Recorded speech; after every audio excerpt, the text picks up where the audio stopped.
Hi, good evening. I'm Christy Boudreau, Chair of the Hatfield School Committee. We're calling to order our November business meeting. It's Monday, November the 18th. And joining me on the school committee are Vice Chair Kathy Engelhart, Rebecca Bench, Iman Green, and Adam Sullivan. And our administrative team can introduce themselves. Right. I'm Connor Driscoll, Superintendent of Schools and Principal of Smith Academy. Melissa Petrov, Principal of Hatfield Elementary School.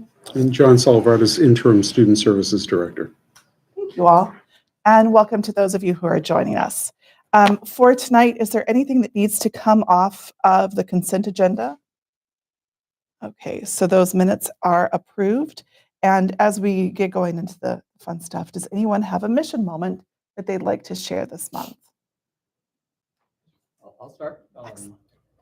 Right now, actually, as we speak, up at Smith Academy, there's a potluck happening with our group of Spanish exchange students who have been visiting for, they were here last week and they're here this week. And they are living with some of our families in town and coming to school with our students and taking excursions around the area. So we welcome them, and it's nice to see. Awesome. Nice. I'm sorry you missed the potluck. It's all right. It smelled good. Today I met with our student council representatives for the first time, our newly elected, so grades 4, 5, and 6. Students ran for office, if you will, to be the representative for their class, and they had to provide a speech, put up posters, and then we had an election. So today was our first meeting. I met with both the grade level representative and the alternate just to kind of explain what the whole process was going to be about and to share a list so far that some of the staff have mentioned about some things that they felt like the student council could engage in, and then they also had some ideas of their own. So we plan on trying to meet twice a month to make Hatfield a better enjoyable experience for all. I hear the Very nice. cafeteria food was a Yes, platform. absolutely. Yes, that is. We're going to invite Mr. Halpin to one of our future meetings, That's awesome. and he would love to go. So. Excellent. Any others? Actually, I would just mention that we've just applied for a membership with the Mass PAC, and I'm hoping that we will be able to run through the Federation for Children, a rights and responsibility training for parents, and hopefully generate some interest in maybe getting the CPAC up and running again. Awesome. That's good to hear. When we first logged in, we didn't see anyone joining us for public comment, but in the meantime, has anyone joined through our Zoom meeting that would like to make a public comment? Okay, so no public comments tonight. We are going to jump straight in this evening to our presentation. So when we put our annual calendar together, we wanted to make sure that we were always coming back to look at sort of annual data. And we may see if we can have a reprise of this in the spring whenever the next batch of information comes out. The state stuff it lags so far behind, it's kind of tough. But tonight is a review of MCAS and more. And in our continued improvement, we'll take a look and see how our scores looked. Great. Just as a quick point of order before we continue, are we going to continue with the Zoom meeting or We do transition not to- need to continue with the Zoom meeting. So if you shut that down, I think it will shut that down. Okay, and we'll be continuing to stream live on Hatfield Correct. Public Television. So On on YouTube. YouTube. It's the Hatfield Town YouTube channel. Hatfield Town. Hatfield Community TV channel on YouTube. So Hatfield Community TV channel on YouTube. It's linked on the agenda, which is on the town website as well. Great. All right.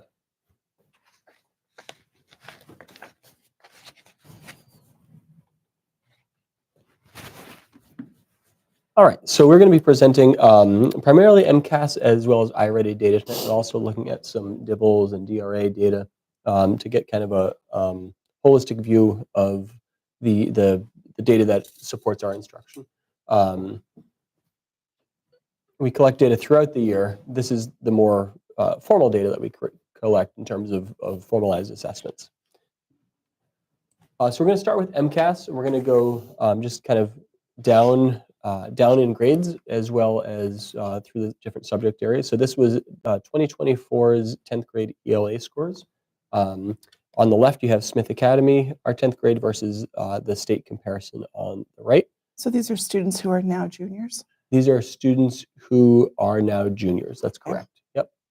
So as you can see, we have a large percentage of students in the green, which is the category of meets expectations. Smaller subgroup in the blue, which is exceeds expectations, and also notably smaller in the orange, which is partially meets, and red, which is does not meet, which is good because 10th grade has been historically the year that students have to pass in order to graduate high school. 10th grade math, same sort of comparison here. We have smaller group in the blue and the red, larger group in the green and the orange. And I think that's a trend that we might see throughout, is kind of a trending toward the green and the orange as compared to the state. Connor, can I just ask one quick question? You sure can. I know the state requirement has kind of been Mhm. stricken, but did the partially meets, did that satisfy the graduation It requirement? did, yeah. So if a student partially met that's a good question. Something that I had to learn when I came into Smith Academy. If a student partially meets the expectations on their graduation MCAS, so that's 9th grade science, 10th grade ELA, and 10th grade math, they would be required to do a performance indicator, which basically it's work for the school to say the student has participated in this this group of classes, has passed this group of classes, and that meets the competency determination. I suspect it's a little early to tell, but I suspect that now with that graduation, the competency determination of MCAS being removed, that's the metric that will be applied to all students. I suspect. Here's the 9th grade. So science MCAS is a year separate because students take it in 9th grade to pass it for their high school requirement. So this is 9th grade. So this is the current 10th grade. As you can see again, large group in the green, smaller group in the orange, and smaller or no group in the red or the blue. And here's how it looks compared with the state. As we get into 3rd through 8th grade, we kind of group them together to paint a broader picture of how things are going district-wide. So here's our ELA comparison. You can see here that we have a much larger group in the orange here. We have a smaller group in the green of meeting, much smaller in blue of exceeding, and notably here, a slightly larger group in the red of not meeting as well. For this graph, you lumped them together, but do you have We do. it pulled out of the different grades and We where the do. help Yep. needs to be? Yes, we do, and we go through that. Well, when I talk about how we use this data as a staff, we'll be talking about how we pull that out individually to work with individual teachers and teams on supporting where we need to. Okay. And here we have 3 through 8, grades 3 through 8 math from 2024. Again, we see here larger green, larger orange, slightly smaller red, and significantly smaller blue here as well.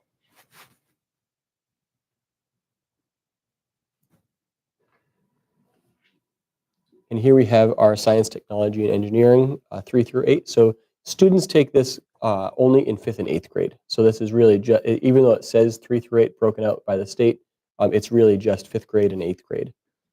And so we have a larger green, smaller orange, and slightly larger red here. Again, smaller, much smaller blue.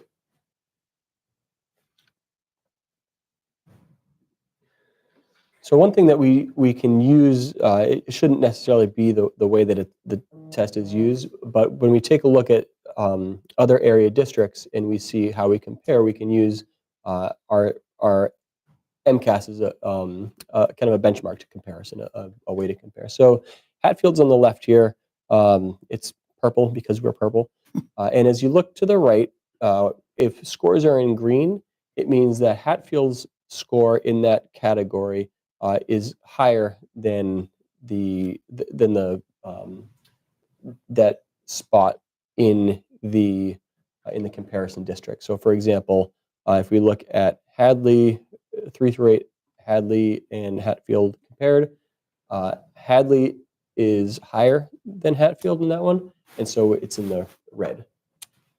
When you get to Frontier and you're Mhm. comparing 3 through 8, is that a merger of those elementary It schools? is not. No, that's Okay. and that's a good point. So So that's Frontier, really only the middle school grades. yeah, and so that's the case with Frontier, with Mohawk, and Hampshire Regional as well. Okay. I did do Whately because they're close by, and that's why we don't have a comparison for the middle and high school for them.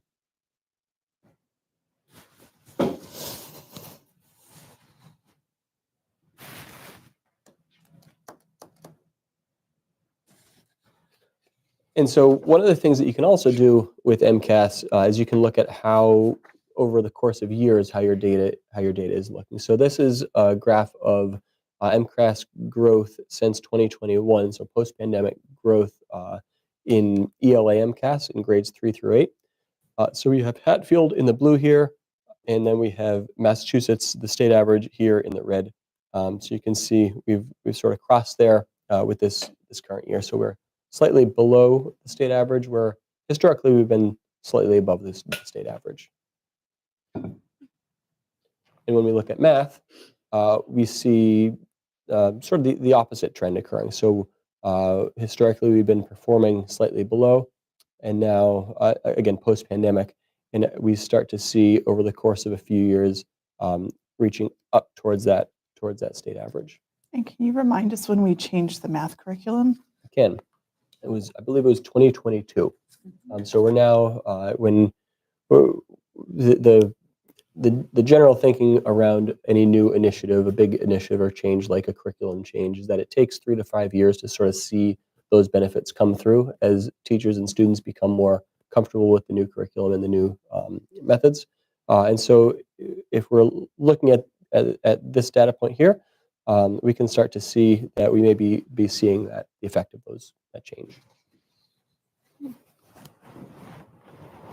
So I spoke earlier about when Kathy asked about can we break down and see individual grades in their results? And the answer is yes, and we can go a step further, and we can look into that test and see individual questions where we may have performed differently from the state, either significantly above or significantly below. And we can pull those data points and look at trends. So this is an example. I actually shared this example last year, but it's still a relevant example to share. So this isn't whoopsie daisy. This isn't the current score, but this is an example of how we would use this. So as we look at areas where students performed significantly, or that they significantly underperformed as compared to the state on this ELA MCAS, we can sort of look at those questions, those specific questions, and what the point of those questions were. So determining the impact of a character's feeling and their identity in a poem, analyzing how the second stanza of a poem relates to ideas, and analyzing details to determine the author's point of view in a poem, and selecting evidence. So as we're looking at those, we can say, okay, this paints a picture of one area where we might improve. We may need to look at incorporating more poetry earlier in the year to prepare kids for this kind of question that will occur on the MCAS. As a former English teacher, I can say poetry was always the last unit that we got to, and it always didn't quite make it in. So that's pretty universal. And so the questions we use when we meet as a staff, when we meet either as departments or as teams, is we look at data points and we say, what commonalities do you see when you look at these questions? What commonalities do you see among student performance? What might that say about curriculum and instruction? And those are really that's really the point of these big data points. I mean, you're really talking about an assessment that's given once a year over 2 days for each subject area. And so you're not going to learn as much about Connor as a student from MCAS as you are going to learn about bigger picture and more generalized trends. If you really want to know about Connor as a student, you would ask the teacher, and you would get information from the teacher, because that's the person who sees Connor every single day on a daily basis, who not only gives formal assessments and standardized assessments like this, but also gives quick check-ins and also gives unit tests, that kind of thing. But generally, as we look at data points across students and across time, okay, this paints a picture of areas where we may need to improve in curriculum, or ways, areas where we might want to look at professional development in terms of instruction. And that's really how these assessments should be utilized. So one of the things that we can do with MCAS is we can also break down results by different subgroups. So I'm going to turn this over to John to speak a little bit about big picture trends for students with disabilities on MCAS. So there is some things I need to explain with this a little bit. There is, for each grade level, sometimes limited information, like a limited number of students that contribute to the state database. So without going into a deeper dive, which is sometimes necessary to get kind of like a complete picture, if we're just going off of the state data as they record it, we wouldn't be able to give like a whole grades 3 through 10 analysis of the scores. So some of this is really kind of like breaking it down into like scores on an individual basis. So what I found overall is that when we look at performance and growth, when compared to the state, we're actually higher than the state averages are. So this is kind of combining the three slides together, this slide and the next two slides. So in the area of ELA and math, we're definitely growth-wise higher than the state, but I do want to explain that a bit. The state divides growth into 5 different categories, basically very low, low, moderate, high, and very high. And so very low, we're essentially at the same level as the state at around 26%. But the areas in the middle of low, moderate, and high, we're actually exceeding the state averages in those categories. But very high, we're actually about half. The state average, I believe, is 15. Ours is like 7 for the very high category. But overall, our growth is higher than the state average. So when we look at some of the grades relevant to overall performance, we can see that meeting expectations, when compared to the state numbers, we're actually a bit higher in some of those areas. And the scores that are close, they're close within probably like 5 points. In some areas, we are a little bit lower. And right now, you're talking specifically about our students with disabilities, Yes. not the whole student population. Yeah. Just to clarify.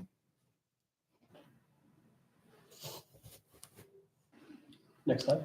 Actually, I just kind of covered all 3 of them. Okay, so I'll go through those. This gets into a little more detail here, so you can take a look here. And then looking at the percentage of meeting or exceeding expectations, Hatfield compared to Massachusetts, and partially meeting and not meeting. Again, this is students identified as having disabilities.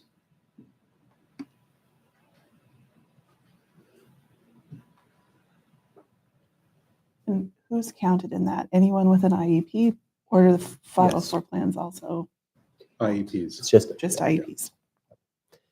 And to John's earlier point too, we being such a small district, oftentimes the state doesn't, as you said, break it down as much as it would for a larger district for us, simply because of identifying the ability of being identified, because it's a confidential idea, and it's also they realize that when you have such small samples, anomalies can really skew data one way or the other. So there's just not enough data points to make a generalized statement about it. So I would clarify that too, to say that anything that says grades 3.3 through 8, that is taking everyone together because it's over 10 students. Mm-hmm.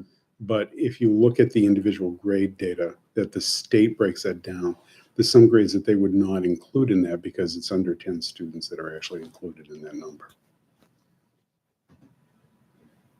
Thank you. So another data point that we collect internally, excuse me, is what's called iReady. And so iReady is a benchmark assessment that's, excuse me, that's given in both ELA and math. And it's given 3 times a year. It's given in the fall, the spring, in the winter. And that allows us to give in the fall, get kind of a benchmark of where students are and sort of chart their growth throughout the year. So this first slide here looks at Smith Academy. Again, this is all students in Smith Academy. And we can see the fall of 2023. Oh, the fall of 2023. So that was last fall. The spring of 2024. So that was last spring. And then the fall of 2024. So this is the first benchmark from this year.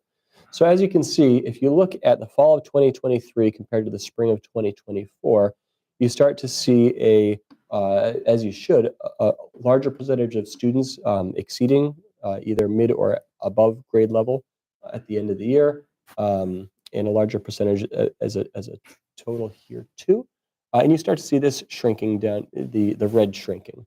So from 13% to, or 19% to 13% down here. Some of these students moved up into yellow, and some of the yellow moved into green. We see kind of a similar starting point in the fall of 2024 as we did in the fall of 2023. So we can expect more movement throughout the year there as well. And as with MCAS, we do meet as data teams to look at these data as well to say, okay, what strands or what areas is the data coming back that a class or a grade level might be having difficulty with. So it does break it down further than just math and ELA. It goes into the specific standards and strands of both of those. So this is ELA at Smith Academy. And again, we have math at Smith Academy as well. So you can see pretty significant growth last year from fall to spring in math. And then again, we start down here at the fall of 2024. So we can expect to see a growth and movement there too.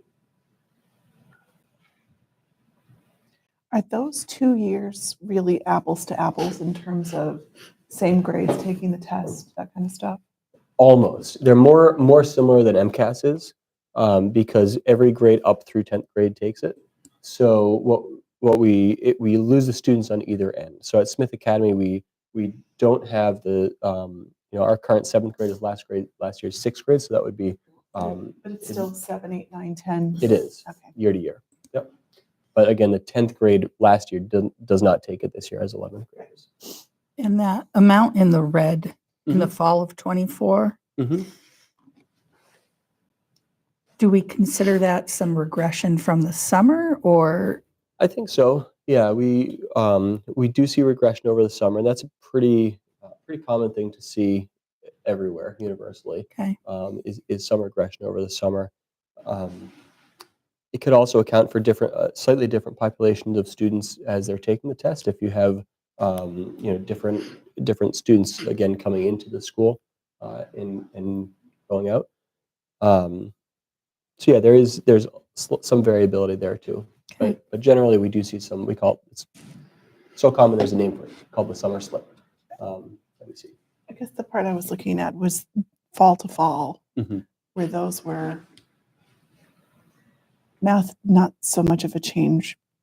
But ELA? Was Yeah. significant. Yeah, because we went Yeah. from 19 to 29%. Right. Yeah. It's quite a jump.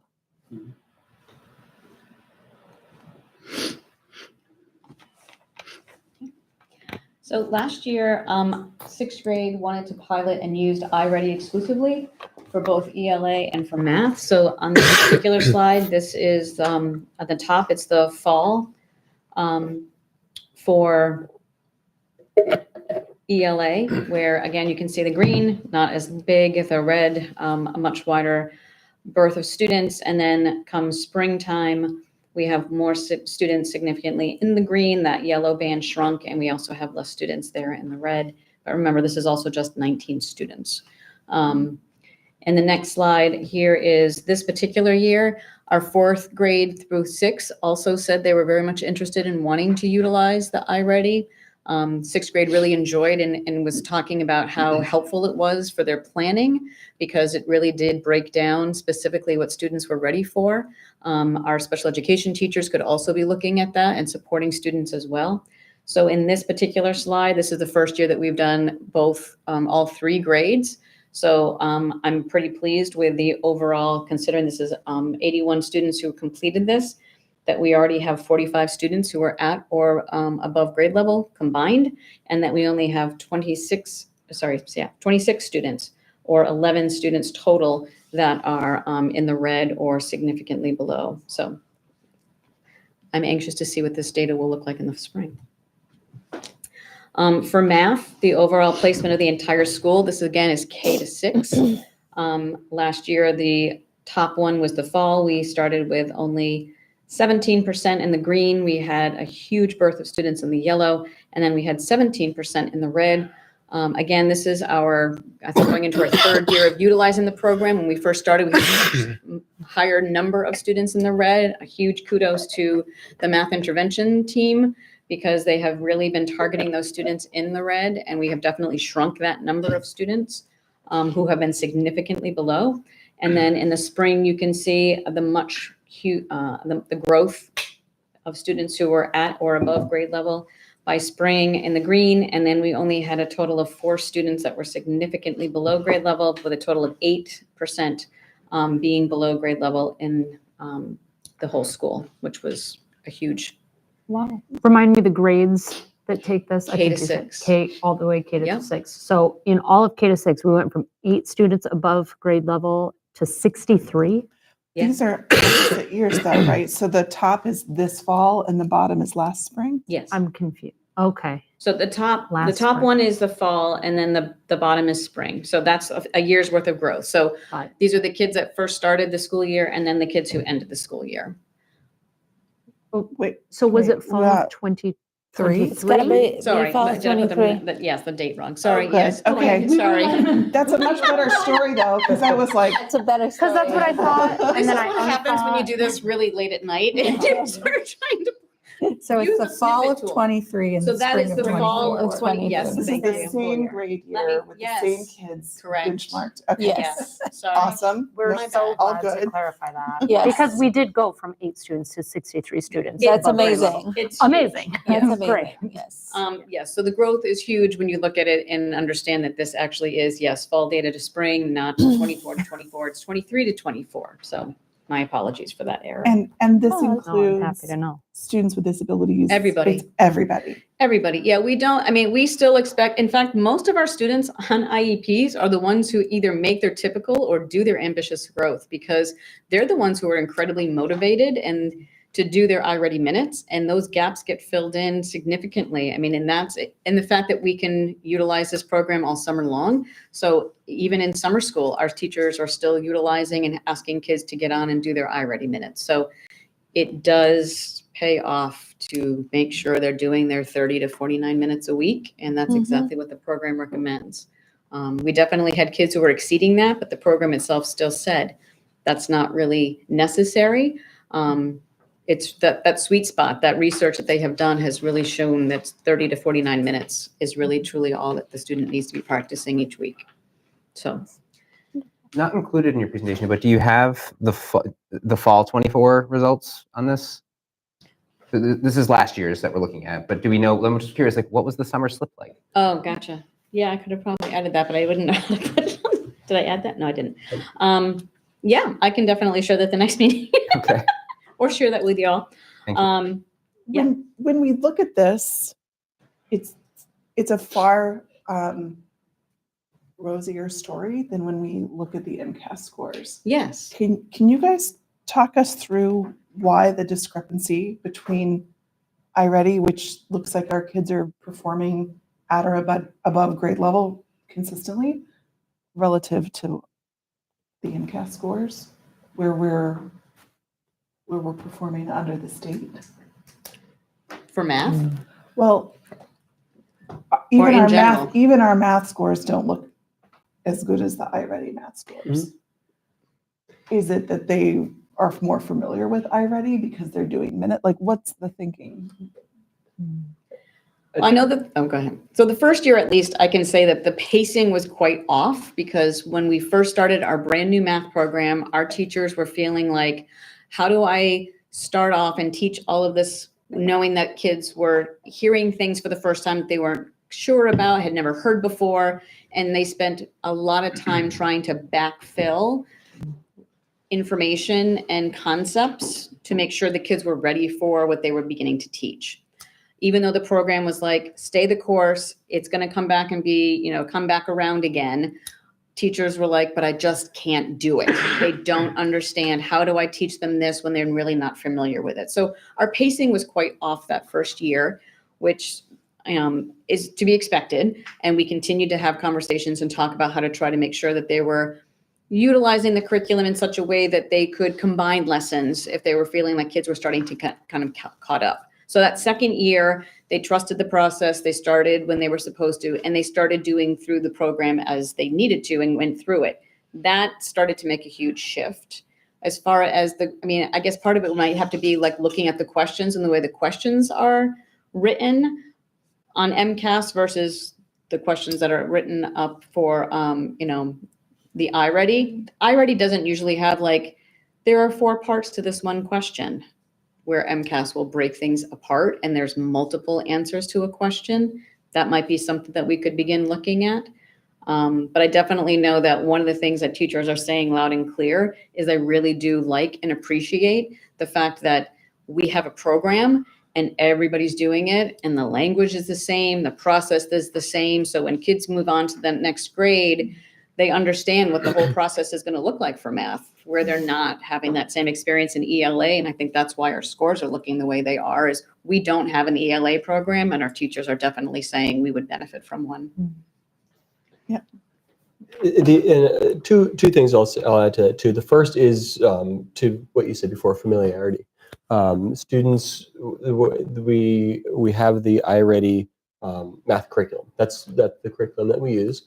And this is the iReady benchmark assessment. So there is some familiarity with how the program works, with how the questions may be worded, that kind of thing. And there's something to be said for that, that there is, a level of comfort with a program that's known. Another thing that comes to mind, this isn't meant in any way as any kind of excuse or anything, is that when students take the iReady benchmark, if I were to take it and I were just to kind of either get frustrated or not really care and just answer whatever willy-nilly and just kind of get through it and rush through it, a little red flag would appear on the report when it went to teachers, and it would say, hey, Connor rushed on this. He went through fast. It was clear. So this is not a valid thing. So we would have Connor take it again. What kids do, if they didn't sleep the night before, if they're feeling sick, doesn't matter. They come in, they take MCAS, and that's the data that goes into it. So there's it's not, you don't have the luxury to do that, to say, hey, Connor, I noticed you finished your MCAS assessment in 15 minutes this morning. You really think you worked as hard as you could on that? It's actually not only can you not do that, it's illegal to do that. The way it's set up. So that, and when we have a sample size as small as we do, if you have 1 or 2 kids in a class that does that, you're then talking about a measurable percentage of the class. So data can and does get skewed that way. I think one of the reasons that we historically have seen such higher rates of proficiency on the 10th grade on the 10th grade MCAS has probably been that students really know that it counts then. It counts not just for graduation, but also for things like the John and Abigail Adams Scholarship, where students can qualify for actual money based on how well they do. And I think you have seen students take it a lot more seriously then. Yeah. And to the familiarity point that I made before, I have been in other districts and areas where there's almost like a boot camp lead up to MCAS, where, okay, MCAS is coming in 2 weeks. We're going to spend the next 2 weeks just taking MCAS questions and looking at them and just doing that. and just kind of drilling it in. I have a kind of a philosophical opposition to that. I really truly believe that performance on any assessment, whether it be iReady, whether it be MCAS, whether it be the unit test, should be a result of good teaching and student learning, not of just drilling test-taking strategies for the sake of doing well on one assessment that's given once a year. I think I had just like one point to say, just from seeing my kids using iReady and proctoring an MCAS exam. The platform is very different. Also, like the MCAS exam, super dry, super boring, like very stressful too. And when you go to iReady, it's a very more fun, more relaxed setting. So I like it just from my kid, like seeing my kids using it. I know that when my son was having to do the MCAS, he was super stressed. He was worried. He was like, and he's a worried kid in general, so it didn't help. And when he is taking iReady or using iReady, it's much less like this is a make or break situation. It's engaging. So it's more engaging. It's more fun. There's more colors. There's more to keep kids, at least younger kids, engaged than MCAS, which is basically gray with just like questions and like options. And every so often there are technological issues that we experience too. Last year, for Yes. example, we had the state prescribes on these 2 days you have to give 10th grade MCAS. Like these are the 2 days. One of those 2 days, all of our students got to, I think it was question 11, and they could not proceed, go forward or backwards past that question because the test needed Internet Explorer, a version that was like 13 years old, to be installed on computers to run that particular question. So it took a full day of our IT department looking into why this was kicking everyone out to be able to solve that. And so we were able to give it on the next 2 days after that. So we had to get special permission from the state to do so. So that kind of thing, that happens on a day when students are taking MCAS. Again, that can go into the data as well. Mm-hmm. I have 2 follow-up questions. So with the MCAS scores, we're able to compare ourselves to the whole state, and we're able to pull out and compare ourselves to our neighbors. Can we do that at all with iReady? Like, it's saying what the grade level expectation is, but if most schools are meeting or beating that, then it seems like it's not really a fair expectation. Like it's if all the schools in the area are beating what's the expectation, then maybe that's not really the expectation. So I'm just wondering if there's a way it's not quite as rosy as it looks. Yeah, so I think the short answer is we'd have to reach out to iReady and see if they would give us permission to access other schools or districts' data. But I believe the way that they norm their expected growth is based on performance from all around. So they look at wanting to have all students in that kind of that typical growth and stretch growth. And so they've normed it based off of student performance, I believe. So if there was a COVID pullback for the entire student population, would it then kind of lower what the expectation is with iReady? Because if it's going off like a bell curve basically, and the bell curve has shifted from COVID, will it have lowered the expectation, whereas MCAS would not have? That's a great question, and I don't know the answer to it, but it's certainly something we can find out. Okay.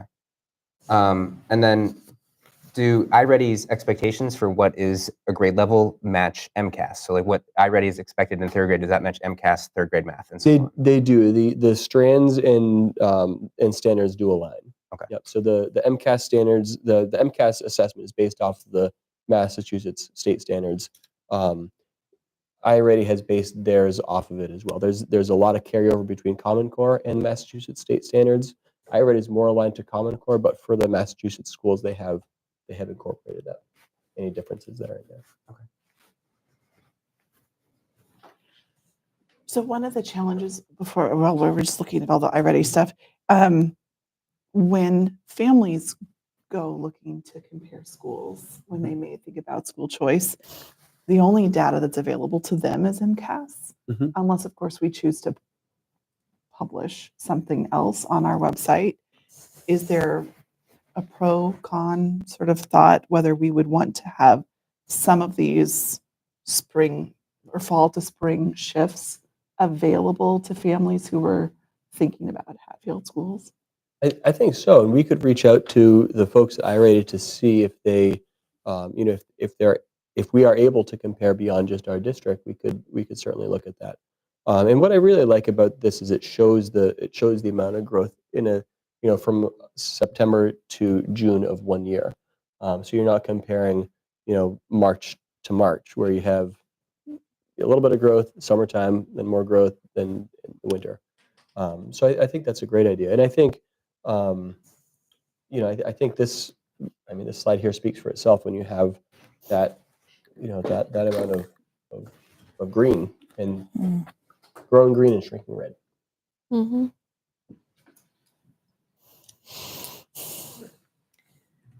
All right. The DRA results from Can you I did remind it us what again. that stands for? Developmental Reading Assessment. Thank you. I think I did that again. Yep. No, Spring to fall? No. no, actually, no, that's spring 2024 and then this fall of 2024. So Yeah. I think that did that correctly. Yes. So this is last year's. So this is the spring data. And then what you're seeing on the right is our fall data. Because kindergarten doesn't complete the DRA in the fall this early because they're still working on learning. So the DRA, the Developmental Reading Assessment, is reading text, and we have benchmarks of when. Well, first of all, let me stop for a second. This is done 3 times a year. It's done in the fall, in the winter, and the spring. This is a reading level, and we have benchmarks and expectations at the end of each grade where we want and expect students to be reading before they go on to the summer and into the next grade the following year. So, and as you can see, 39% of our kindergartners met the expectation of being at a level 4 by the end of kindergarten. First grade had 41% meeting their benchmark. Second was 36%. Third, 84%. Fourth was 59%. Fifth was 48%. And then the sixth grade did iReady, and 37% of students were either at or above benchmark. Those that were, I want to say that we were testing? Yeah. This fall, kindergarten, like I said, did not do the DRA yet. They take that in the winter. But first grade, 58% were meeting their fall benchmark, 9% for second grade, 52% for third grade. And fourth, fifth, and sixth started iReady. So they were doing 52, 46, and 39 were at or above benchmark for ELA. So can I ask a question? Yeah. So the spring of 24, the first grade was 41%. Those first graders are now the second graders in the fall of 24, Yes, and they're at 9%. yes. Is that summer slip, or Yes, do we that's know what so- it is? That's a combination of summer slip, as well as, again, when you have new students that come in or choice students that may or may not be where you want them to be, that's a piece of it. But a lot of it was the summer slip, What about second to third grade? Yeah, that's what I was Now we have a looking jump.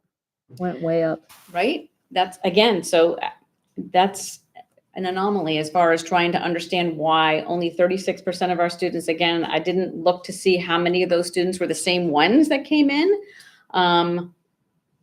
But yeah, that is an That interesting 9%. jump because you would think if nothing else, it would be more of a drop. Not significant, that 9% is a huge drop Yeah. from 41% down to. But again, if that's an understanding that students were reading at a 16 and then they needed to come in reading at an 18. So if they were not reading over the summer, weren't engaged in any reading of any books and or doing any of their Lexia over the summer, because again, we have both iReady and Lexia available to students until August. And then by the second week in August or the first week in August, we pretty much shut those down because then we're doing our rollover. So we're moving kids into the next grade, and then we need to have them take assessments or kind of like but yeah, that's. So The, can I ask a quick Yeah. one? The benchmark for the fall, is that a benchmark for expectation for a fall student, or is that a benchmark to say this is the second grade level is X, and if you're reading at so that's 9% of them come in reading at second grade level at the beginning of the year. At or above, yes. So the expectation day one of second grade is not that you're going to have everybody reading what is expected to be at the end of the year. No. So that benchmark is set for the destination. It's not a benchmark for where we expect them to come in the fall. Well, actually, no, it is. It's a fall benchmark. Yeah, it's a fall benchmark. That's what I wanted to clarify. You said Yes. the DRA is given 3 times a year? Yes. And so is there a different benchmark for each of those? Yes. Like beginning of second grade, middle second grade, end second grade? Yes, there is. Got it. So Yep. what we're seeing in this class is that at the end of first grade, the end of first grade, 41% of students were where a first grader should be Correct. in the spring. Yes, But then only 9% were where a second grader should be in the fall. correct. Is there any age or grade area that the regression and the summer slip is more prominent? That you see it more than other grades? Or like with the younger students, is it less likely to stick over the summer as a kid that's in 5th grade? Generally, it's kindergarten to first. That tends to be a bigger drop because, again, those students typically parents aren't as engaged in wanting to make sure they're continuing to read with their student or listening to them being read with. and it's also harder for them It too. I is. mean, the skills when you're learning the phonics and the rules of reading, you're really talking about decoding and it's much harder to do that than if you're in 4th, 5th, or 6th grade and you pick up a book and read it. You're like, oh, hey, this looks interesting, and that's practice. That's just by kind of existing in those ages when you are reading things, you're practicing. So it's harder for students to access the practice on those foundational skills too in those earlier grades.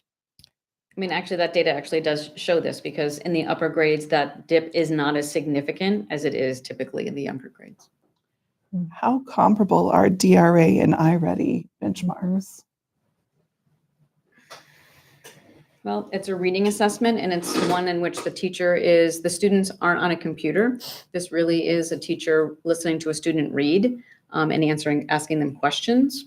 So in that regard, it's a bit more reliable in that it's a one-on-one assessment between a teacher and a student versus a computer where the teacher isn't necessarily sitting right there watching the student complete it. Is this, so like in the early grades, is it just phonetics and ability to read, or is it comprehension, or is it? It's a little bit of all of it. Okay. Yeah, I was just going to ask, maybe I'm getting a little bit ahead because I know we have touched on this in previous meetings, but I feel like in this presentation, we're getting test results in ELA from the MCAS, the iReady, the DRA, and next slide, the DIBELS. So I'm just like wondering like basically how they compare to each other and if we're trying to assess substantially different things in each of these, like, can we even compare? Well, the DRA historically is more about understanding and comprehension. where And this is the DIBELS one you more were saying, about it's like sitting fluency. down one-on-one with a teacher. Correct. Right. And all of these, both the DIBELS Mhm. and the DRA are. Okay. And again, this is another question that we can continue to look at if we pull our ELA committee together. It's really trying to look at what assessment, what do we need to know? What do we need to find out about children's understanding about how to read? And what is going to get us the results that we need so we can better understand how to support them. Yeah. So we may find that we're over testing and we might need to look at only doing 1 or 2 things. Or other people might be like, no, we might need to incorporate a couple of more because having this many more data points will provide us more details. So just like big picture, the DRA you said is a little bit more about like comprehension, like you read something in front of the teacher and then answer questions. Yes. The DIBELS, as I understand it, is timed, Yes, it is. right? And so that's more about like how quickly and easily you can read. Correct. And then iReady, I'm just sorry, guys, I'm so concrete. iReady is a little of everything. Yes. That's done on a computer. Yes. And then MCAS is, we know what the MCAS is, on a computer and boring. It is Right. so boring. Also Sorry. boring. It's the trickier part about the iReady Totally. is, there is a phonics component and a Okay. phonological component, but again, Mhm. because you're not right there listening and watching the student, you Right. really don't know. So if they say they've tested out of it, or they've failed it, or they're flagged because they're not doing Right. well, you don't know what specifically the problem Got is. it. They can try to look at and tell you a little bit, this is what we think they're ready for next. Okay. But the DIBELS and the DRA, because they are teacher to student and it's One-on-one. one-on-one, you can Right. get a little bit more information. So you can kind of be like, oh, yes, this fluency is impacting their comprehension, or the fluency is not impacting the comprehension. This student is really Got it. struggling with vocabulary. All of these things that are talked about in the story, they don't have any background knowledge or schema to. This is what's impacting their Got it. comprehension. So we need to be focusing on making sure they really have a lot more vocabulary skills. So I'm finding these That's- explanations helpful. One more thing. Yeah. We're talking about ELA in general, and we're basically talking about reading. Writing? So we use the is SRSD. also- Yeah, But that's assessed separately. Yes. That's not on, doesn't the MCAS have writing? they Yeah. do. Yep. So the writing is in the MCAS Correct. and not iReady? It's not in the iReady. Not in iReady, only MCAS, out of the tests that we're looking at. Correct. Got it. We do, we are using the SRSD in grades K to 6, and they do have pre and post assessments, and there is a grade thing. I mean, we've been. We don't need to talk about it more. I'm just making Yep, sure, like, yes, yeah, that we, okay, we are making sure that we're teaching that too. totally. But the things that we're looking at today Yes, are are more pretty much about reading. Yes. Sorry for the intro. No, that's need- fine. So the DIBELS, as you said, is Background done, is a information. benchmark. It's 3 times a year. We do all students, so it is a tier 1. So all students are DIBELed. It is a fluency, so it is timed. Students are reading 3 cold passages, and there's an average taken. And again, this is an indicator. So if students are not reading fluently, they typically will say that that could potentially be impacting their understanding of what they're reading. So in kindergarten in the spring, I did that right, yeah. Spring of 2024, 52% of our kids met that target benchmark for the end of the school year, 77 in first, 36 in second, 62 in third, 30 in fourth, and 65 in fifth. We didn't give the DIBELS in 6th grade because they were using the iReady. This fall, again, kindergarten, I'm just shocked that there's just no correlation Right? from one And- group to the next. yeah, well, from again, spring you're going to to notice fall. that Yeah. kindergarten, the dip in K, right? So kindergarten is not assessed in the DIBELS right now because they're still learning their letters. They have 6 more to go, and then they'll know them all. But 4th grade ended the year 30% and came back and was at 65. Yes. But third grade was 62 and then came back at 44. Like it's Right, just, there's no tracking. No There's not. correlation. And it really begs any Yeah. question. So, yeah, I mean, again, this is a data point. So as we're trying to get a bigger picture of a student, so when we're sitting at data meetings, we can actually look at individual students, and then all of this is color coded. So it's much easier for us to be like, how is their fluency in relation to where they're at in their reading, their GRA? How is that correlating to any other assessments that we have? And that's how we then start figuring out, does the teacher need to do 2 reading groups with that student or this group of students? Does the math interventionist or the reading interventionist need to see them? So those kinds of things come out of those meetings where I know this is kind of grouped and doesn't do as much. However, when we are sitting at data meetings, it is easier for us to look at this disaggregated data to be able to then form better ideas on how to set forth goals and who's doing what with those students. It certainly supports new curriculum for ELA. Yes, it does, because that is something that they are feeling they definitely Mhm. need and want. And these assessments too, they do inform different things as well. So the DIBELS really is a foundational reading assessment. So when you're at those early ages, kindergarten, first grade, there are things like letter naming fluency or nonsense Right. word fluency. There's like 5 components to the DIBELS, where it's not that way for grades 3 through 6. It Mhm. literally is oral reading fluency, but letter naming fluency, Yeah. nonsense word fluency, phony. I mean, it's just, there's so many different small subsets also of those that might also be part of what is making some of these numbers be different. And so this is really about the process of learning to read and reading. The DRA then gets into comprehension, can inform reading groups. So there are slightly different facets to each of these as well that kind of round out a bigger picture of the assessment. So this is our last slide, I believe. In generally speaking, here are some big picture takeaways we can take from all of what we're seeing. So results on MCAS, which is what we are using to compare, you see some areas where we're above, some areas where we're below, but generally speaking, they appear to be comparable to surrounding districts. We are seeing results year to year with the new math curriculum. We saw the trend upwards in our math scores. We have 100% competency for graduation. There's a little star there because that is no longer a thing. But we historically have had and continue to have stronger performance there in that 10th grade. I think one of the things that this shows us when we look, especially when we look at that red category on the MCAS and the shrinking red categories on iReady, is that we are doing a good job addressing crack slippers, or kids that could fall through the cracks, and making sure we have backstops for them. One thing that we haven't really focused on in our conversation tonight, but I think was apparent to me and to some others looking at, is that those blue categories on MCAS and the higher green categories on iReady are higher level learners. How are we pushing those students from green to blue, or from green to dark green on iReady? Because I think one of the areas where we are lower than many of our surrounding districts in the state is on those higher achievers, those higher performing students.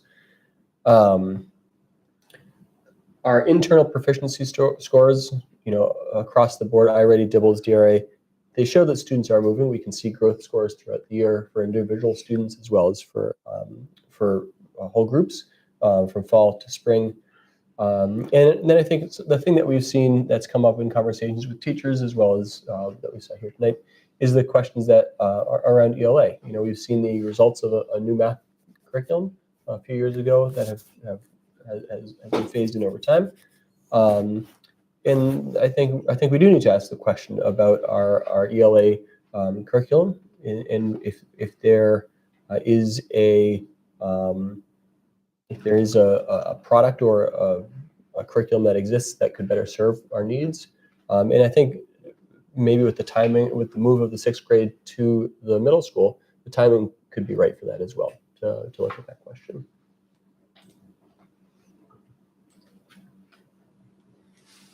Other questions from the committee as we wrap this up? Can I hit up a couple questions? Mhm.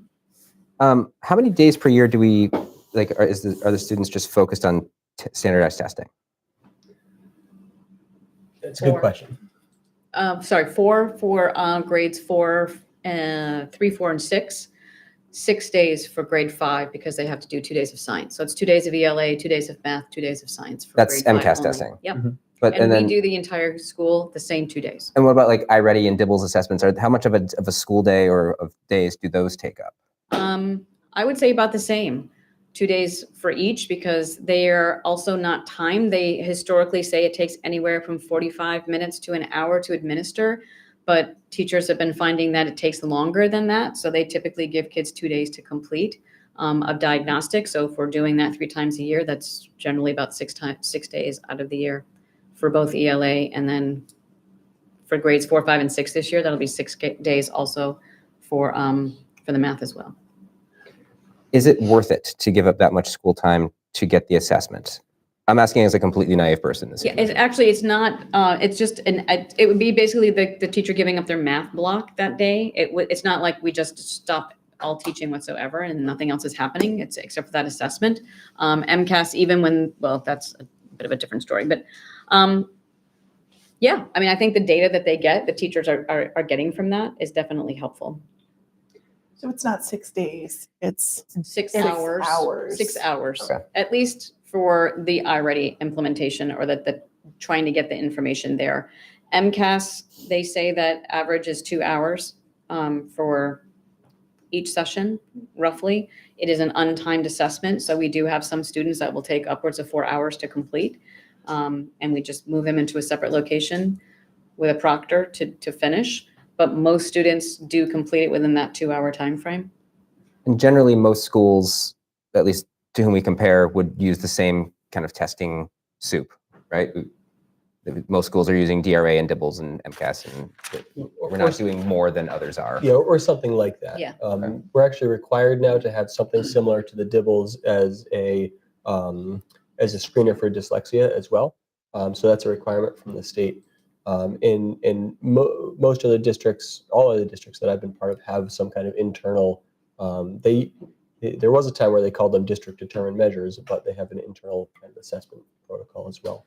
I'll say at Smith Academy, we really only lose time for MCAS based on the schedule. When we do iReady, in the past we've done it during our X block, which did not go over great, as you might imagine. So what we do now is we run a 2-hour delay schedule when we give iReady, and we have students log in and take it for that first chunk of time. And then classes are shortened by to about 40 minutes on those days, it's not a significantly less, it's about 10 minutes less per class on the days when we take iReady. So they still have it's not, they're not losing 2 blocks of geometry to take their math iReady. They're losing, 10, 15 minutes from multiple classes throughout the day, but they still have those classes in the afternoon. Okay. Quick follow-up to that, and then I have one more question, and then I'll stop. So you're saying that they do like the iReady like first thing in the morning when they get there. So knowing that high school students perform better later, would it make more sense to have it be like a 10 to 12, 9 to 11 instead of a 7 to 9 thing? Yeah, it could. Okay. And then how the fall assessments, where we kind of reassess how much we've lost over the summer, where they are. How quickly in the school year does that happen? I'm just wondering, are the kids in school mode yet, mentally?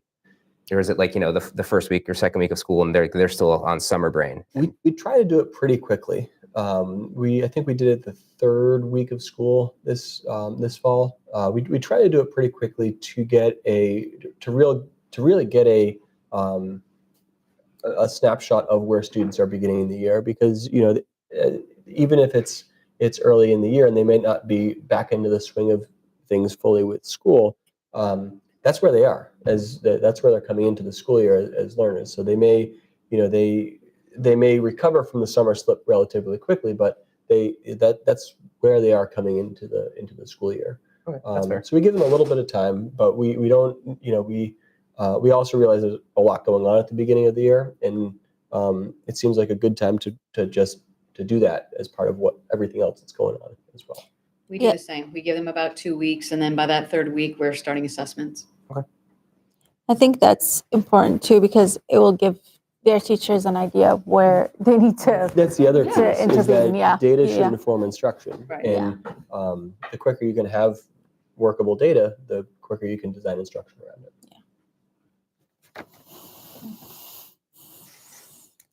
I always find these really beneficial and the conversation's helpful. And thank you for pulling all the data together, because I know that's Thank you. And thank you for It's a chore. explaining every single one to me again, year, because every we're- time. The more we hear it, the more we'll retain. We don't deal with it. That's like the summer slip. Yes. It's an annual meeting Here, I slip. know. Now, if we have a conversation in the spring, we will know the terms Diagnostic better. for me. So I just want to recognize that there are administrative reports, school finance subcommittee report, policy subcommittee reports. does anyone have anything, the committee's had a chance to review them. Is there anything anybody wants to bring up and discuss, or you have questions that you want to ask? Administration, is there anything you want to make sure you bring up off of those reports? Because otherwise I'm going to move us forward. Can I highlight just one thing? Please. And I promise to Yeah. be quick. We did receive the grant for the innovation pathways planning. So we have a grant from the state to plan those courses. So we have requested, staff had sent me a list of courses from Vermont State University that they'd be interested in pursuing, and to just get the description to see if they would like to develop those courses here. We have a list of 24 that staff are interested in that Awesome. we requested. So we're waiting to hear back from Vermont State University on whether or not we can offer their entire course catalog.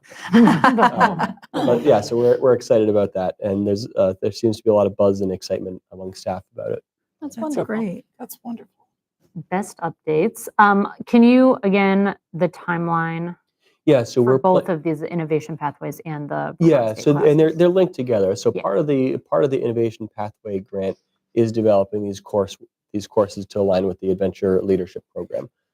Wait, so the Vermont State courses will align with, Some of them, yep. got it. And then Great. the partnership with Vermont State University that extends beyond this, Mhm. we're looking at developing courses this year to offer those courses next year. Okay. So fall of 25? Yeah. Mhm. So For college Vermont course State and, credits. and for the adventure leadership? Yes, Both. correct. College course credits from Vermont Starting next year. and transition seamlessly to Greenfields? Yep. Adventure Yeah, leadership? so Greenfield and Vermont State University. So Both of they both will have coursework that's available. Perfect. So some of the internal courses that we offer Mhm. will be part of it, and also some of the more hands-on courses will be through Greenfield Community College, partnerships with Berkshire East, and other companies. So as we head into the spring, we'll start seeing more from the district that's ready to go to families to Yes, really absolutely. trumpet Mhm. the opportunity. It's awesome. Very exciting. Glad for the update. Yes. thank you. 24 courses is a pretty I was exciting. The shocked. whole And- catalog. Yeah, pretty much. Just all the things. I was thinking, what, 4? Yeah. Right. Well, to be fair, we will not be able to offer all of those I mean, next come year. on. But, No. But but we they think want to. the goal, the, Excitement from the staff is That's awesome. it is. Wonderful. It's really exciting, and the goal is to just get into a rotation. So every year we have 2 or 3 courses that we offer that are unique to that year, so that by the time students graduate, they have 4 or 5 courses that they've taken for credit. it's amazing. There's one thing I would like Mr. Sullivan to pull off the finance report and give an update, because he did a little homework with the town clerk, and I think it's news worth making sure that we all know, but we put it onto the public record. Could you talk about upcoming numbers for potential classes once we know how many kindergartners we have, but what's coming? Sure. So knowing that we had a small kindergarten class this year, a small eligible resident population this year, and I have a daughter who just turned 3 in preschool this year, and we have a small preschool this year. We had 2 classes last year. We only have 1 this year. So I had reached out to Elena Wilcox, our clerk. Actually, I reached out to the town manager and then got sent to Elena, and asked if we could get a list of not names, but just how many students are eligible to be coming into our school system and from the resident population over the next few years. So towards the bottom of my report, there's that chart there showing our current kindergarten class has only 12 eligible students. And then in both of the years currently in preschool, there's only 12 eligible students. So currently in preschool, we have 24 possibles from town that we're pulling from. But then coming to a preschool near us next year, we have 26 rising 3-year-olds who will be eligible for preschool, which means next year we will have 38 possible, 38 possible students. And then the following year we will have another 19 coming in, so possibly 45 kids eligible for preschool. And this was kind of like a thought experiment, like seeing the 12, wondering what was coming, and is that a trend or just a blip, and it seems like it's a 3-year blip. It kind of aligns with COVID, which makes me just wonder if someone wants to go down that rabbit hole. And then a big post-COVID boom. So anyway, that was exciting and good news, and hopeful for the future, and hopeful that we can get possibly back up to 2 preschool classes this year. See what happens. So as we go into budget planning, we're mindful of the resident numbers. And I believe the school's already getting ready to reach out and find all those potential preschoolers. Yes, I just met with the CFCE, which is the organization that Mhm. meets and does the summer, like this May planning of this fun activity, and let's get parents to come in. And I said, no, we need to do this in like January. Open house, pre-K, open house, kindergarten, and they're going to come in and participate and join in that too. So Love to hear And just to refresh my memory, applications now are due. February. yes, February. but we are going to be reaching out to families with the open house flyers, what preschool is like, how much it's going to be, all of that and the preschool aftercare that's also available. All of that's going to be going out to families the beginning of January so that we can then send them applications or let them know about, I think it's February. 2 o'clock on February 14th. There we go. Yes. That's when Valentine's Day. applications are due. Mhm. That's for preschool applications. Yes. Everything. Everything's on the same day. All the applications. things. Yes. For School choice and preschool. Yep. We tried to make that simple and We easy sure to did. have one deadline. Right. That's So- a good opportunity to move on to policy because policy team was looking out You know, for everything being smooth there. That's We awesome. are trying. crushing it as usual. And No. clearly crushing it based on A through F on the agenda this Well, evening. We're which going to is bundle awesome. some of these. We can bundle. I think we should. I would recommend a bundle. So I'm going to actually start with the bottom of my report briefly, which is just, you have it written, but basically we have been working on a couple of things in policy as a subcommittee. We are working on some of our longer term policy goals for the school year. Notably our code of conduct policies, which cross over into a ton of different, it's like not just one policy, it's many policies. So we are working on gathering data, making a timeline for that.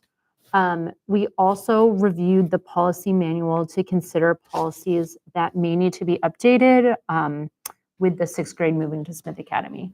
So 2, for example, that we pulled out and pulled forward for a targeted review are the middle school sports and the school musical policies. So we'll be looking at those. And I also am the representative to the wellness committee. I had a meeting with Nurse Jean, and the wellness committee is going to start looking at the wellness related policies before then bringing it over to the committee. So that's just like our general update.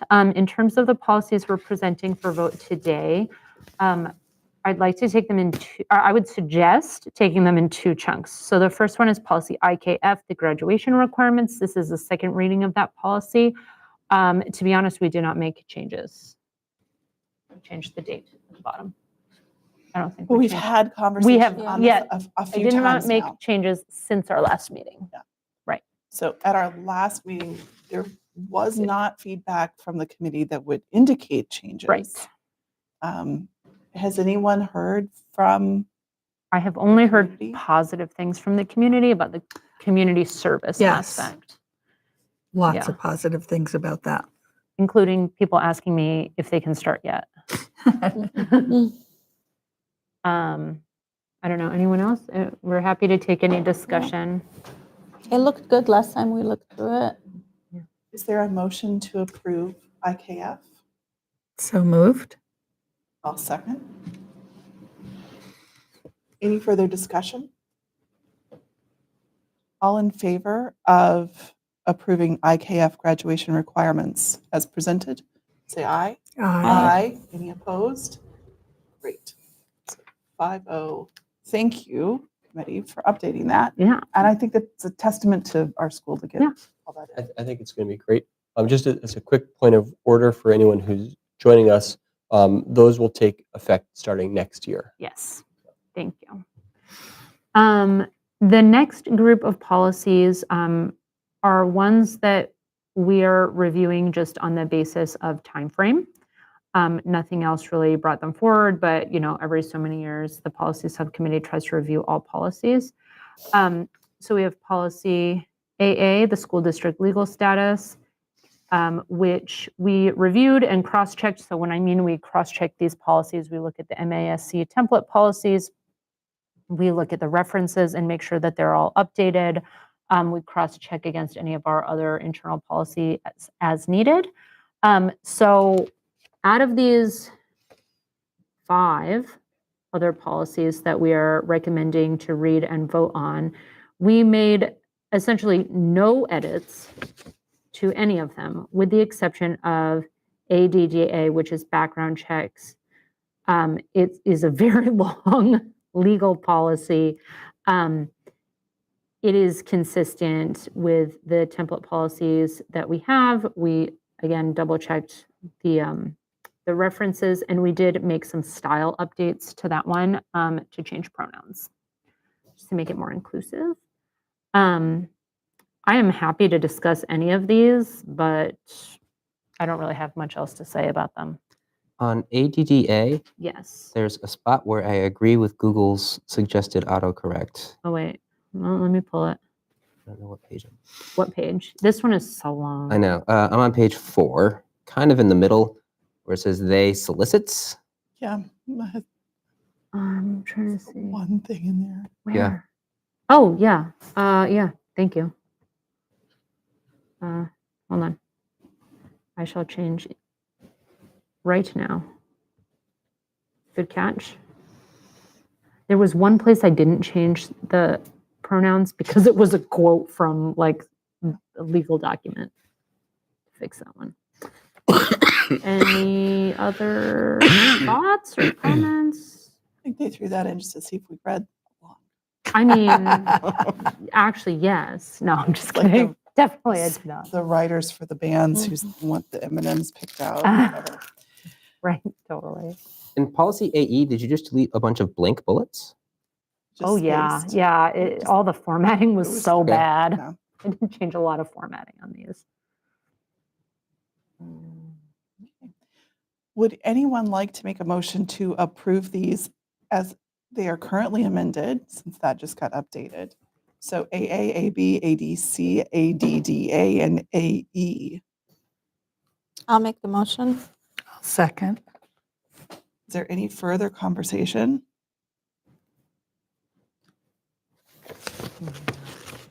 Okay, all in favor?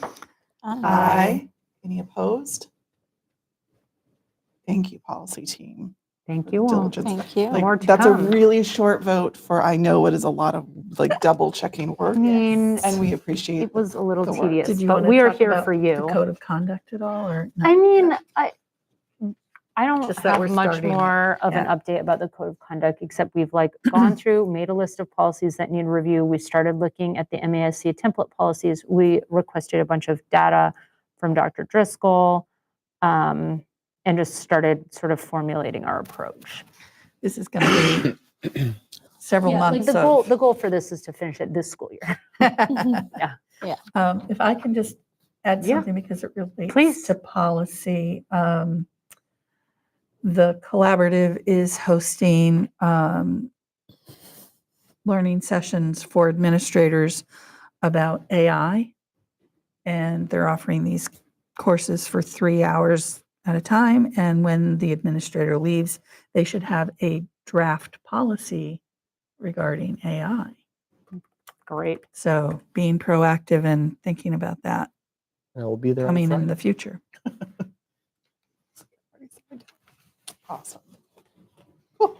Well, thank you. So we're going to move on now to a conversation in 2 parts on school choice. The first is every year the committee is required to determine whether they will continue to participate the following school year in the school choice program.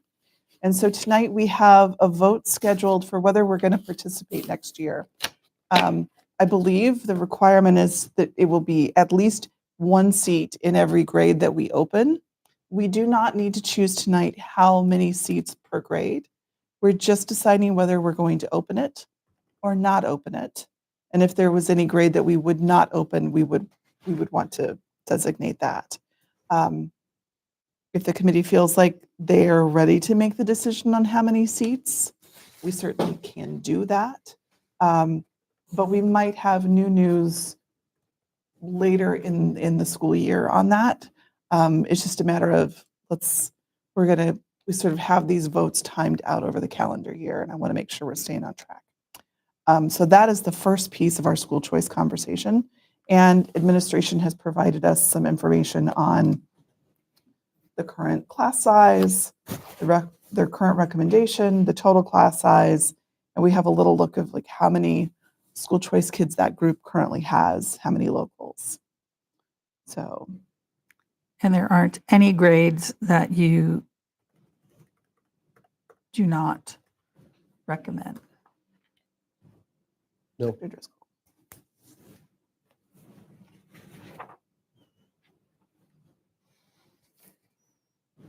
So, would the committee like to have further conversation about this tonight, or are we ready to just make a binary, we're going to open or not open vote? I would make a motion to participate in school choice if the committee is ready for that. I'll second. Oh, Go whatever. I'll make it to more. get credit for that. You want to specify more? Yeah,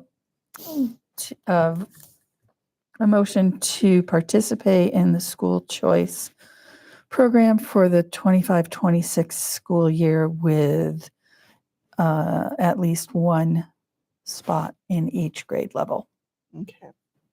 So Kathy's made a motion, Becca has seconded. Is there any additional conversation? All in favor? Aye. Any opposed? Okay, so we will have school choice opening up next year. And Dr. Driscoll, Are we on part B now? part B. So this is something that I was asked to bring to the committee by a parent, and it's a kind of a unique school choice application that we currently have. So we recently changed the policy and voted through the change policy to have a pause in accepting mid-year enrollment between December 15th and January 1st, I believe. I may have those dates wrong in my We stopped taking in October. October. Right? Okay. And anyway, until January 1st, Mhm. after the holiday break. So we have we currently have we have two applicants. One applicant is a student who was a prior student in the current 7th grade. So this student was with the group for a number of years, left after 6th grade, and her and her family would like to come back to Hatfield schools, and is interested in starting back again. They've asked if there's any chance that the committee would waive the start date after January 1st, based on the fact that this student was a previous student with the community already. I think an additional piece there is they're hoping that when she enrolls, she would be able to play winter sports too. Right now, Mr. Duncan is looking up the MIAA policy on if a student comes in kind of mid-season, which would be in January, if they would still be eligible or not through school choice. Is a student you said left in 6th grade? Like were At the end of the were year. they left at the end of 6th and then had 7th grade somewhere else, but like wants to come back? Yeah. But Okay, is okay. this, so it's only been gone from the class a couple months. Couple months, yeah. Yeah. Okay, that's what I was trying to glean. Okay. And the second application? We do have a second application too. Riley has spoken with that family, and they're interested in starting after January, after the Okay. January start time. And that one is within our. That's the That is the policy. policy. So that, So yeah, that that's no I conversation. think Yeah. that's appealing to a lot of families, but I can see why this is sort of a different situation. One of the reasons, though, that we put in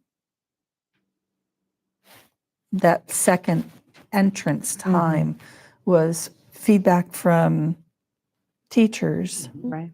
and allowing that time to come in. Right.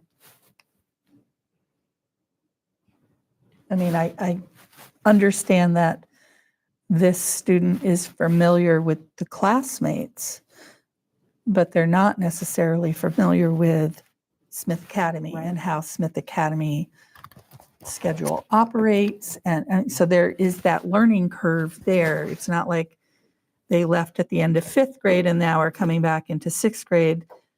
And it's all the same in the elementary school. There's no new routines or no new things that they have to learn. I don't know. I'm torn. Mhm. What is the, are they still in school? And Yep. like there will be no gap in their education, like they didn't stop going to that school. Correct. And okay, I believe so. Right. I'm not 100% sure, but I believe so. And what's the recommendation from your end? This is one where I'm torn too. I mean, the committee did make a policy for a reason. They heard from teachers, they heard from staff that this would be beneficial to have that. But I think the intent there was primarily around students who were kind of unknown entities coming back. And in this case, we have someone who has been part of the community for her whole school career up till now, and is a known entity within the current group. So I could see, I could see being willing to give a kind of a one-time waiver for this. It may be precedent setting if we do it, which is my only hesitation.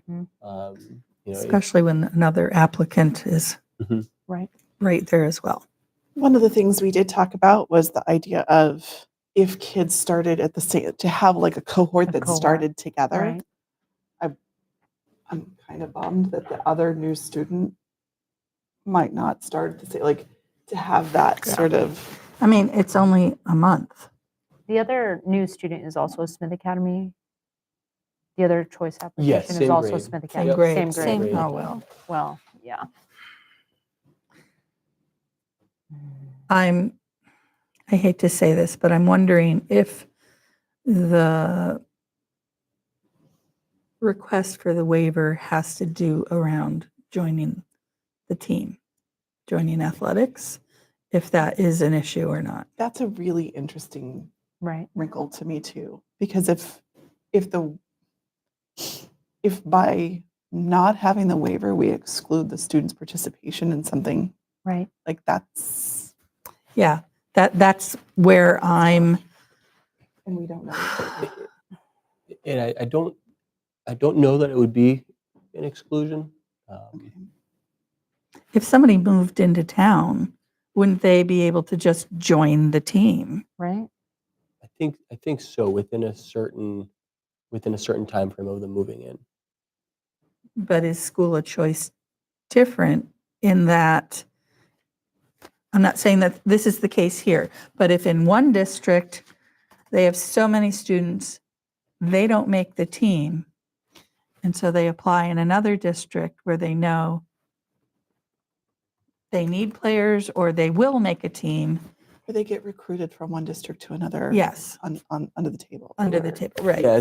So when So maybe MIAA has a they do, when clause about that you can't kind do of that. thing. Right. So Yeah, that's we would the never do clause is that. that you can't do that. When a student moves from school to school, they have to get their previous athletic director has to sign off on it, saying that the move was not made for a sports reason. Right. We're not Um, recruiting. And for a Exactly. 7th grader, it's probably unlikely that would ever be Correct. the case. But the MIA may have rules because of. I do think that's important here. The rules that the MIA has really are around varsity athletes, Yeah. Which would not be the case with a 7th grader. But yeah, the MIA does have pretty strict policy on students when they move. If they have to be signed off by the sending and the receiving athletic director that it's not for that sports isn't the primary or really a motivating factor behind the move. Connor, they want to come regardless, right? If Mhm. if it's now or if it's January 2nd. They do. I'm not inclined to start making exceptions. It's like When We we need just to- made this policy. Like I get it, and I get that they were here last spring and they went somewhere else and they want to come back, and I get that, and I don't want to seem unsympathetic, but if we start making exceptions within a month or two of changing our rules, yeah. Yeah, then people are going to question why we changed it. right. I think the fact that two of them would start together That is Yeah. actually a bonus for both. Mm. But it's, I'm sympathetic, but yeah, you know, we did work hard on that policy and take into account a lot of feedback, Right. and finding a happy medium and a compromise about having two entrance dates, Right. to keep things simplified, Yeah. for our educators. Yeah, and I think that may make people consider and not make hasty decisions also in the future Yeah, about leaving and then coming back and leaving and coming back. I mean, and I would even think twice before making those Considering decisions. they're I'm the delighted same. that they No. want to come back. yes, that's Yeah, great. I'm truly delighted they want to come back. But I'm thinking too. of, the 7th grade teachers who would get one student now and in then just over a another- month get also in the another 7th grade. student. And that doesn't seem very fair considering the feedback that we got Right. from So the they'll teachers. have a month and a half to prepare. Both have applied. We know who they are. We'll have a month and a half to prepare. If anyone comes with any IEPs, we have time to prepare Make sure for that. Mhm. everyone is set up for success. yeah. Hmm. Is there a motion? I suppose if we would only need a Need a motion motion to if the change it. committee wanted to override and make an exception. Yes. Is there anyone who would like to put a motion on the table? No. Okay. So I do think I hear us all really pleased to have people coming back Mhm. And coming anew. and coming in new and excited that they get to start Smith Academy together in January. Yeah. So, and we appreciate the fact that it's probably a little heartbreaking right now. Right. Because they're looking forward to coming back and ready to make that change. So, The We good are- news is they can come back and it's not Yeah. such a long period of, nope. of it's work. No. Plus, we have Mid-November. holidays coming. Exactly. It's even less time. Yeah, there's Speaking of holidays, I am interested in hearing for sure about the MIAA thing though, eventually, because if absolutely. this comes up, you know what I Again. mean? Yeah. I then we don't, would want to relook that at is like something that I don't think was yeah. on my It wasn't- radar when it we were wasn't doing this on any- policy. Should have been on my radar, but No. again, So that would be good to know. Yeah. And if that had some particular impact on this group of students, the committee can Right. entertain that when you learn that. Right. Something that changes. Yeah. So speaking of holidays, you have a printout version of the drafted 25-26 school calendar. And this is one of those things that we're trying to get to earlier and earlier every year because we know camp season is just weeks away. Oh, Mhm. When yes. everybody's favorite pastime of signing your kids up for summer camp is about to hit. And we're going to have a calendar ready when it does. So you may have seen I left this digitally and I didn't print out electronically how this compares, but it is still from memory, so Connor may have to check me a little bit. It's obviously still 180 school days, which is what we're required to do. It has the same number of professional development days, work days, and curriculum half days for staff as we have this year. It has one fewer half day. It has an additional day and a half in vacation time. So we cut out a half day, but we added A regular half day, not regular, a, yeah. We added in what is essentially 2 whole days. So we lost a half day and we added in.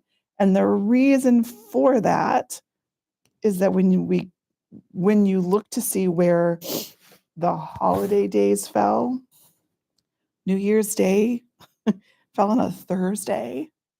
And I think the concern was no one would want to be there on Friday. So true. So Yes. I true. suspect we would have had Like, low attendance. For Low sure, no one. attendance. Mhm. And then the possibility, if we mirrored it up more closely to this year, we might have had a week in December that would have been like 1 day or 1.5 days of school time. So this version has a chunk of time. I think this is going to be I'm just going to lean into the conversation that December, because of the way the holidays fell and adding that little bit of extra time, would be a big chunk of time off in December. 16 Yeah. days. Yep, it's 2 full weeks plus the weekends. Beautiful. So for families that like to travel in the winter, it gives them an opportunity to do so. For people who are obviously still working during that time, particularly those who work through the holidays, it can be challenging to find kid care. So Fair enough. the rest of this schedule is very much similar to what we have done this year.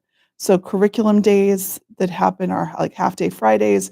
We tried to line up with holiday Mondays. So again, if you had those kind of breaks, they matched up. We don't have to vote on this tonight. We can take a look at it. You can have some time to think. You can have some time to get feedback. I think it has gone to the faculty already, correct? Mhm. And what's And the, it's gone to the HTA Okay. representatives. so what's been the feedback? They've been receptive. They thought they really liked the idea of having those 2 weeks. They agreed that coming back on the 2nd would have not made a lot of sense. Well, I suspect other districts will be in the same boat Mhm. because this is just how Yeah, the just the calendar. calendar is. Just how the calendar is. So, I definitely hopefully that will be agree helpful. with the 2nd. I'm not sure how I feel about the 22nd and 23rd. Neither am I. Mhm.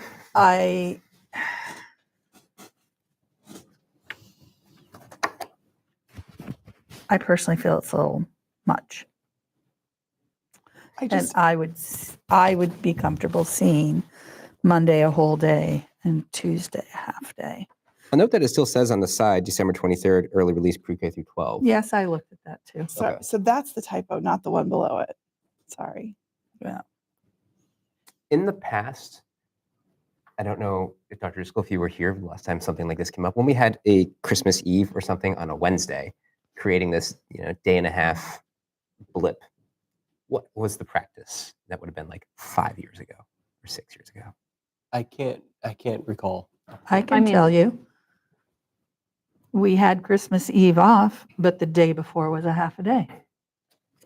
I That's how it was. I think it's We've- dealt with different ways though, because I also know of other public schools and going back in Hatfield's history too, where we have done 2 full weeks around the end of the year. I'm not saying we have to. I'm just saying I think a lot of districts are gonna, you know what I mean?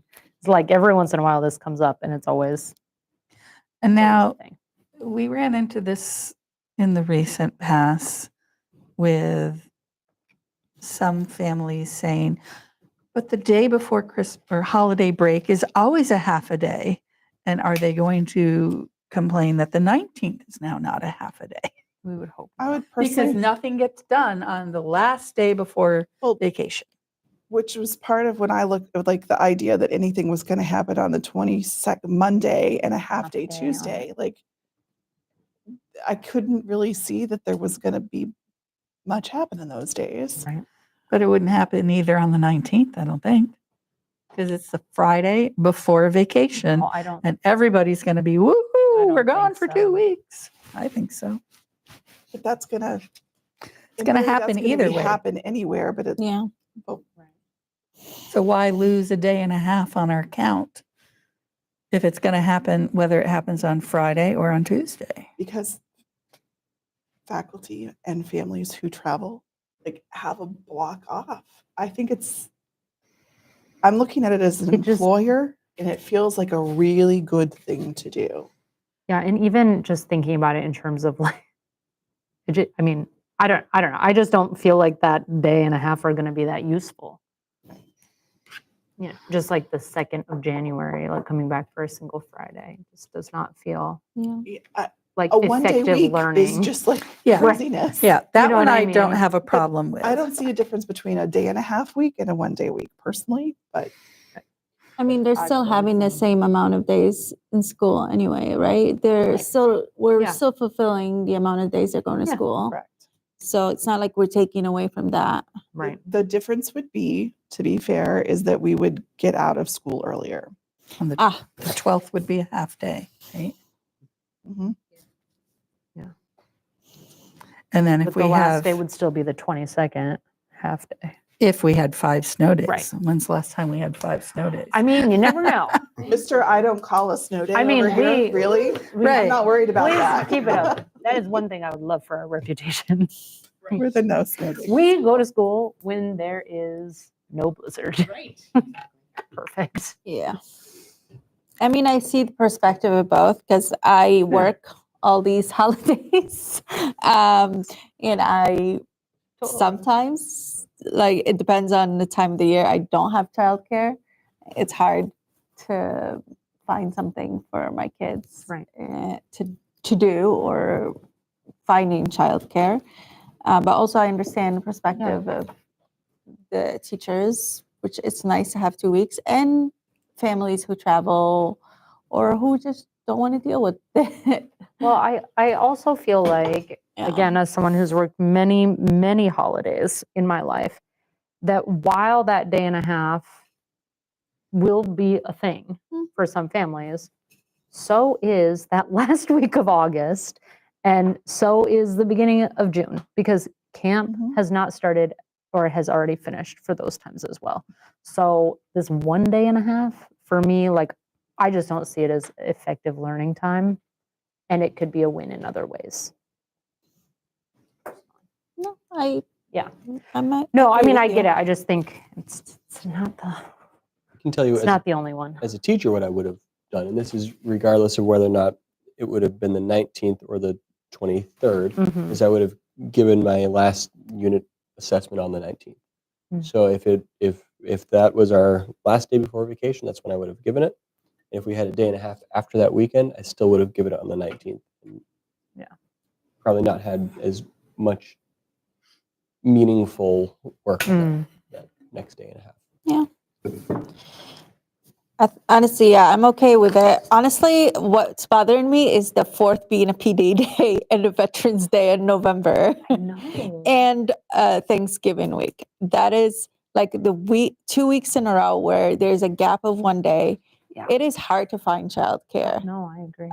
Like, could we not have that PD Well, day the- a the different 4th month? is in the It's a regional contract. PD day. It's a It's regional regional. PD day. Like all the schools take it off.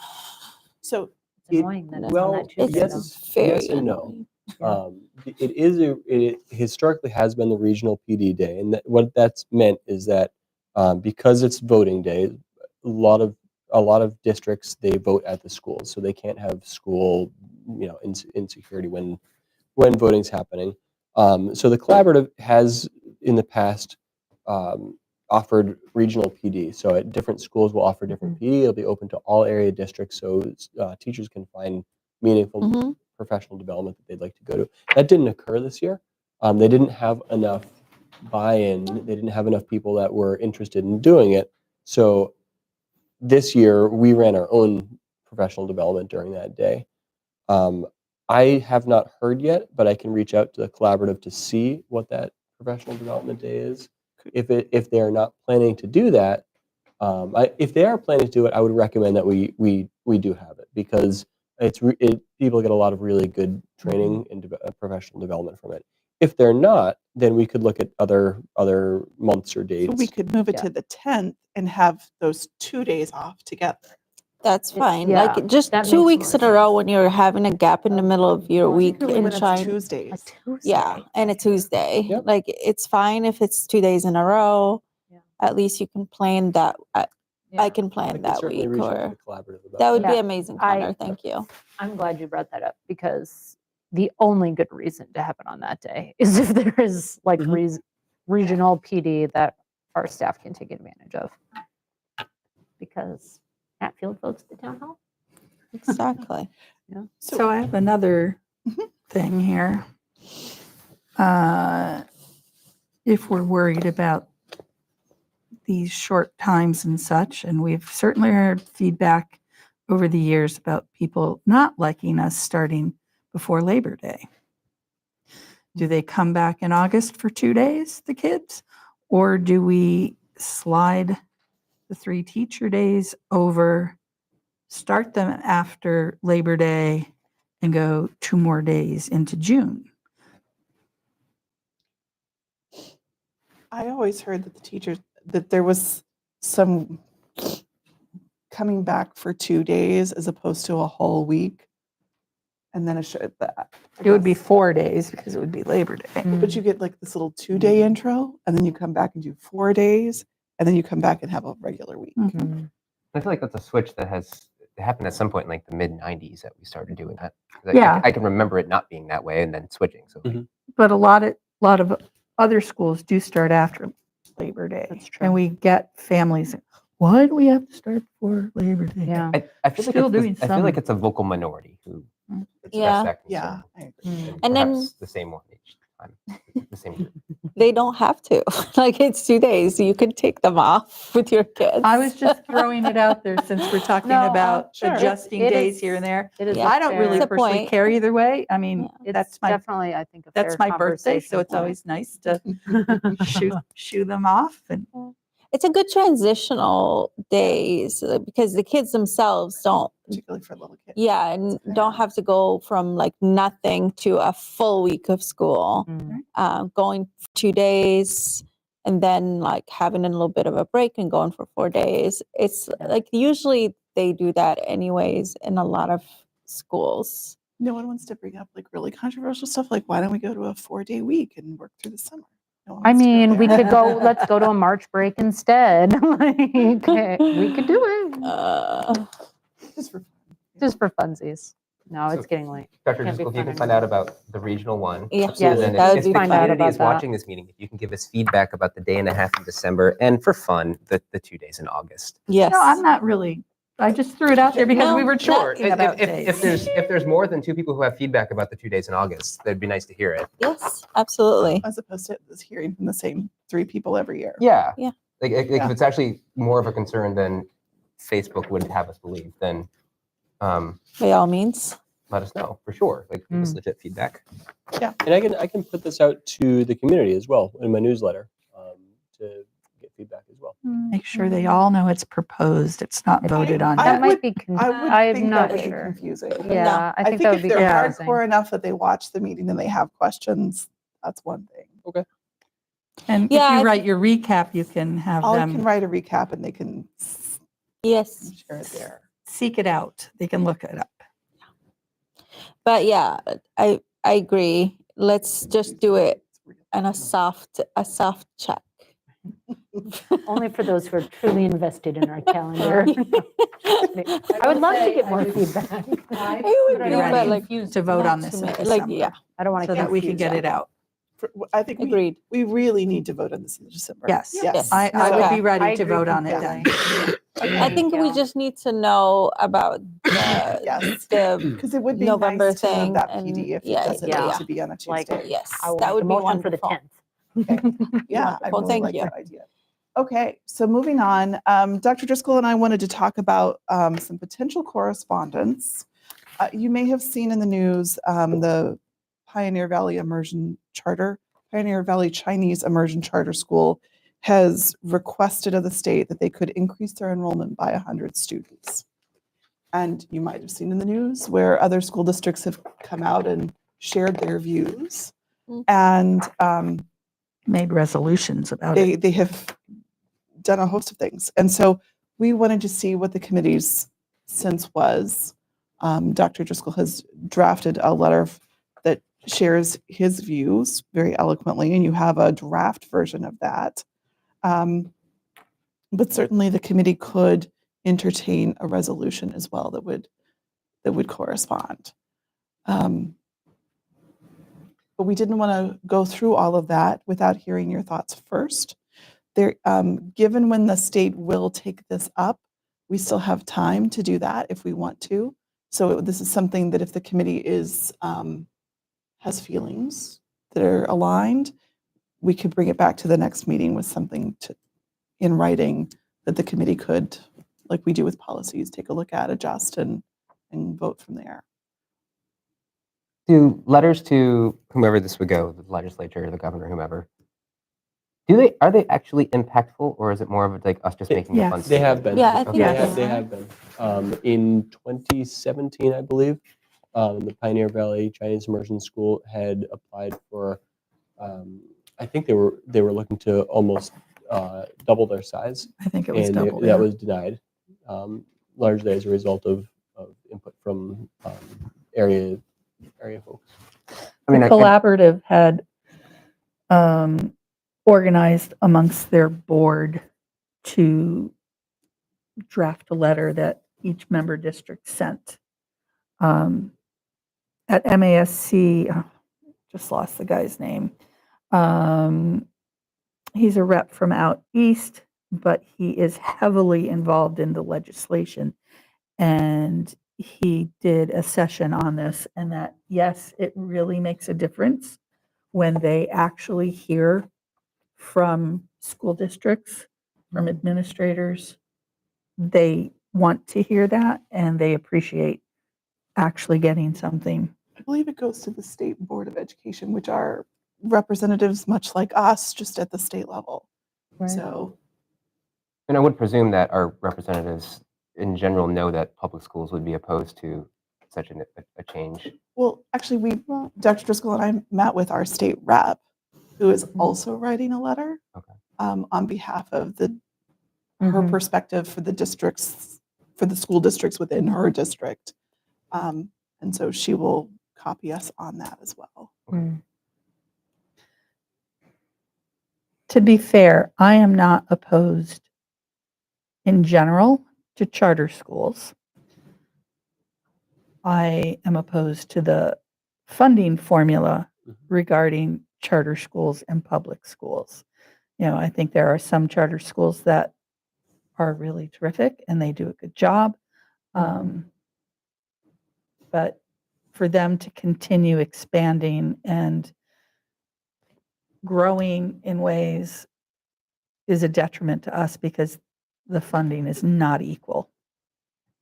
And what they actually end up providing to their students is not equal. Correct. And so when we look at students with needs and what our district provides versus what this particular charter, I'm only really looking at this particular charter where there is data to show it's not equal. And that they're not providing the same services, or that they don't have the same population percentiles. Is that clear? Like they have fewer. One begets the other. Sure. Right. Okay. And whether, and how they get such a different percentile than the state averages is, I think, a question folks may have. But certainly as every one of the area districts is like really working so hard to keep all of our students, because the financials only work when we can keep our kids. It's really tough to see that grow, particularly when they don't have to play by the same set of rules in a way. Right. Yeah. I'm unclear of if one is better than another, a letter or a resolution. If it's, I don't know I'm that it really guessing that matters. It's not going to matter. I think they need to see what the sentiment is. And I think having it come from something come from the superintendent and something come from the committee, which we could also share with the select board and our finance committee Yes. to say the financials of this are so challenging to our small district. Like, we want to be mindful. And even if like they were to, change the funding formula now, there's no reason that they couldn't unchange it in the future. Like just like with regionalization, they promised we'll pay for all your transportation, and then never did Right. 40 years later. Right.